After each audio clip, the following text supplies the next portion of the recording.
Hello friends, आप सब कैसे हैं। उम्मीद करती हूँ आप सब बहुत अच्छे होंगे। फ्रेंड्स, आज मैं अपनी वीडियो में लेकर आई हूँ एक बहुत ही ज़बरदस्त नाश्ता, जो कि हम बहुत ही स्पेशल चीज़ से बनाएंगे, जो कि खाने में बहुत ज़्यादा हेल्दी होगा और टेस्टी होगा और बनाने में बहुत ही ज़्यादा आसान। बहुत जल्दी से आप बना करके तैयार कर सकते हैं, चाहे इवनिंग में बनाएं या मॉर्निंग में बनाएं। बहुत ही ज़बरदस्त टेस्ट वाला। अगर आप इसको एक बार बनाएंगे तो बार बार आपका मन यही करेगा कि हम इसी चीज़ को बना कर खाएँ। तो फ्रेंड्स, चलती है वीडियो शुरू करते हैं। लेकिन वीडियो शुरू करने से पहले हेलो फ्रेंड्स, मेरे YouTube channel veg for veggies में आपका बहुत बहुत स्वागत है। फ्रेंड्स, अगर आप मेरे चैनल पर नए आए हैं तो प्लीज़ चैनल को सब्सक्राइब करिए, साथ में बेल आइकन का बटन दबाइए, जिससे हर वीडियो की नोटिफिकेशन आपको सबसे पहले मिलती रहे। तो चलते हैं किचन में और बनाते हैं टेस्टी सा हेल्दी सा नाश्ता। और देखिए, इस नाश्ते को बनाने के लिए आज हमने लिए हैं ये भुने हुए चने। और ये भुने हुए चने देखिए इस तरीके के रह जाते हैं ना, खिले खिले चने होते हैं, फूले फूले, उनको तो खा लेते हैं, लेकिन बाकी के छूट जाते हैं।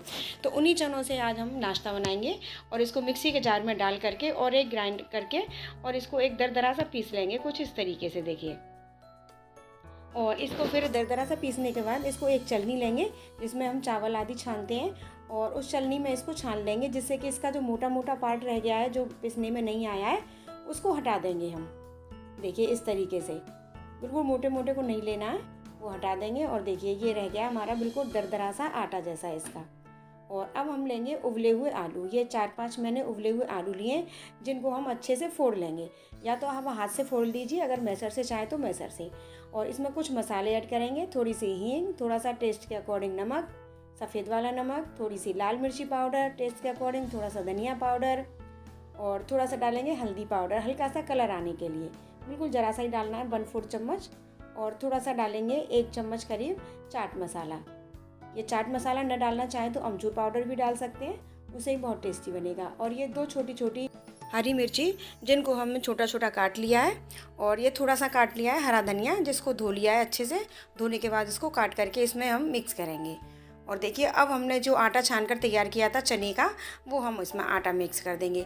आटा थोड़ा थोड़ा करके डाल दीजिए आप, क्योंकि ज़्यादा है। अगर पूरे का ना बनाना चाहें तो आधे का भी बना सकते हैं, और जितनी ज़रूरत हो आप उस हिसाब से बाद में भी ऐड कर सकते हैं इसको। और देखिए अच्छे से हम इसमें चम्मच से मिक्स कर देंगे इस तरीके से। ये नाश्ता हमारा बहुत ही बढ़िया बनता है, बहुत ही टेस्टी बनता है, सभी को बहुत पसंद आता है। आप चाय के साथ, किसी की चटनी के साथ, किसी के साथ भी ऐड कर सकते हो। और देखिए थोड़ा सा कम लग रहा है मेरे को, तो मैंने पूरा आटा डाल दिया है।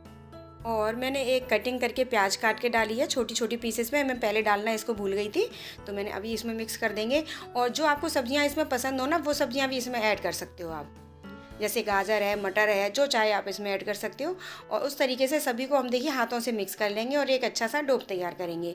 और देखिए इस तरीके से हम बिल्कुल ओवल शेप में इसके लड्डू से बना करके तैयार करेंगे, जैसे हम कटलेट बनाते हैं।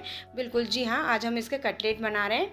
ये देखिए इस तरीके से बिल्कुल ओवल शेप में हम बनाएंगे इनको। आप चाहे तो गोल चौकोर शेप में भी बना सकते हो, लेकिन कटलेट कुछ इसी टाइप के होते हैं तो वो अच्छे लगते हैं देखने में। और देखिए फिर से दोबारा से हम वो मुट्ठी से ऐसे लड्डू सा बनाएंगे इसको, क्योंकि देखिए इसमें पानी का हमने यूज़ बिल्कुल नहीं किया है, क्योंकि पानी का यूज़ करने से ये पतला सा हो जाता। तो इसीलिए हमने बिना पानी के आलू में ही इसको सबको मिक्स कर लिया है। देखिए इस तरीके से बना करके हम सभी को बना लेंगे बिल्कुल ओवल शेप में, जैसे लगेंगे बिल्कुल देखिए कटलेट वैसे बनाते हैं उसी तरीके से। और बिना पानी के ही हमारा सारा ये तैयार हो गया है। और देखिए अब लेंगे एक बाउल में, हमने ये 2 बड़े चम्मच मैदा ले लिया, जो मैदा होती है जिसको हम खाना बनाते हैं, वही वाली मैदा, सिंपल वाली। और थोड़ा सा हम इसका देखिए लिक्विड घोल तैयार करेंगे इस तरीके, बहुत पतला सा। और अब हम इनको, जो हमने कटलेट्स बनाए थे, उनको इसमें डिप करके और तलते जाएंगे। अब एक कढ़ाई को हमने गैस पर रख दिया है, जिसमें तेल गर्म होने पर, और इसको डिप करके और उसमें हम डालते चलेंगे। और देखिए इस तरीके से हमने कढ़ाई में सबको डाल दिया है। और मैदा के घोल में हम इनको इसलिए डालते हैं जिससे कि ये सेकते समय, तलते समय ये बिखरे ना। ये बिल्कुल मैदा जो का घोल होता है, इनको बाइंडिंग का काम करता है, बिल्कुल इनको बिखरने नहीं देता है, और आराम से ये सिक जाते हैं। तेल भरता नहीं है ज़्यादा सा इसमें, आराम से सिक जाते हैं। देखिए कुछ इस तरीके से, और अलट पलट करके हमने इसको गोल्डन कलर होने तक इनको सेक लेंगे, देखिए दोनों साइड से। और गैस का फ्लेम हम मीडियम टू लो रखेंगे, हाई फ्लेम पर नहीं सेकेंगे, जिससे कि अंदर तक ये सिक जाएंगे। ये देखिए अब ये सिक चुके हैं बहुत ही क्रिस्पी से। ये देखिए अब इनको हम निकाल लेंगे, जिससे कि एक्स्ट्रा ऑयल होगा वो भी इसमें निकल जाएगा। ये देखिए कितने बढ़िया से कटलेट बन करके तैयार हो रहे हैं। ये देखिए सीख चुके हैं हम, और बाकी को भी हम इसी तरीके से सेक लेंगे। और देखिए तोड़ कर देखेंगे, देखिए अंदर से कितना सॉफ्ट है और ऊपर से कितना क्रिस्पी है। ये देखिए, और अब हम देखिए इसकी आवाज़ सुनकर देखेंगे कि किस तरीके से है। और देखिए आवाज़ से पता चल रहा है ना कि हमारे कटलेट कितने क्रिस्पी बने हैं। बहुत ही टेस्टी, बहुत ही मज़ेदार। और मैंने हरी चटनी के साथ इनको सर्व किया है। आप जिससे चाहें जैसे कर सकते हैं, सॉस के साथ कर सकते हैं और चाय वगैरह के साथ में भी कर सकते हैं, जैसे आप चाहें वैसे कर सकते हैं। तो फ्रेंड्स, कटलेट की वीडियो अगर आपको पसंद आई है तो इसको अधिक से अधिक लाइक कीजिए और शेयर कीजिए और अपने सुंदर सुंदर हाथों से एक प्यारा सा कमेंट भी कर दीजिए। और अभी तक आपने मेरे चैनल को सब्सक्राइब नहीं किया है तो प्लीज़ प्लीज़ मेरे चैनल को सब्सक्राइब भी कीजिए और साथ में बेल आइकन का बटन भी दबाइए, जिससे हर वीडियो की नोटिफिकेशन आपको सबसे पहले मिलती रहे।